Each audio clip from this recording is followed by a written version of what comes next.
आदरणीय नरेंद्र मोदी जी 4 जून के बाद तीसरी बार देश के प्रधानमंत्री बनने जा रहे हैं, इसमें कोई संदेह नहीं है।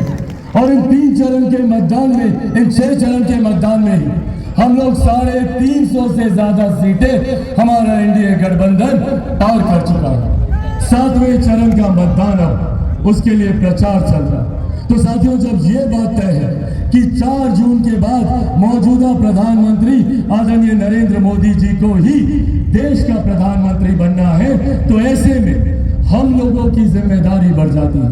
पाटलिपुत्र लोकसभा हम मनेर के लोगों की जिम्मेदारी बढ़ जाती है कि यहाँ से हम एक ऐसे प्रत्याशी को चुनकर भारत की संसद में भेजने का काम करें जो प्रधानमंत्री जी के बगल में बैठकर आप लोगों की समस्या का समाधान कर सके। एक ऐसे प्रत्याशी जो जानकार हो, जो क्षेत्र से जुड़े हुए हो।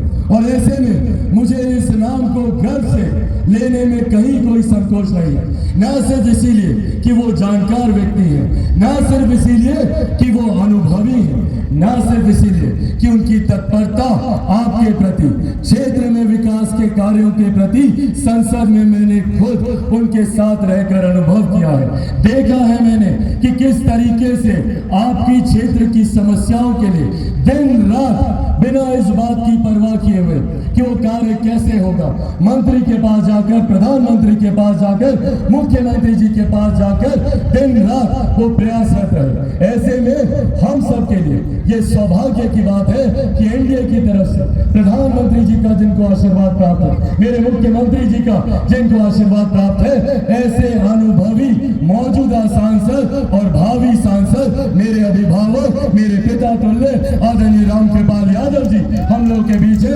एक बार जोरदार ताली आप लोग आदरणीय रामकृपाल यादव जी के।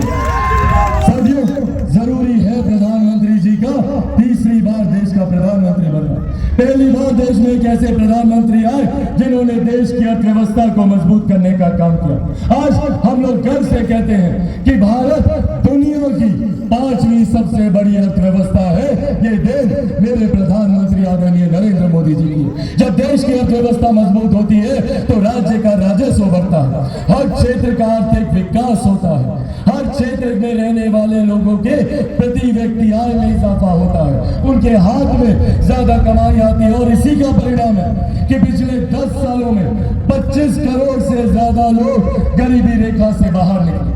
और आज मेरे प्रधानमंत्री जी ये लक्ष्य लेकर चले हैं कि 2047 तक भारत को एक विकसित देश बनाना है। जब भारत विकसित देश बनेगा तो भारत का हर राज्य, बिहार जैसा राज्य विकसित बनेगा, हमारा पाटलिपुत्र विकसित बनेगा, मनेर विकसित बनेगा, हर प्रखंड, हर पंचायत, हर गांव हम लोग का विकसित बनने का काम होगा। इस सोच के साथ हमारे प्रधानमंत्री आगे बढ़ रहे हैं, जिसकी नींव में उन्होंने कार्य करना शुरू किया।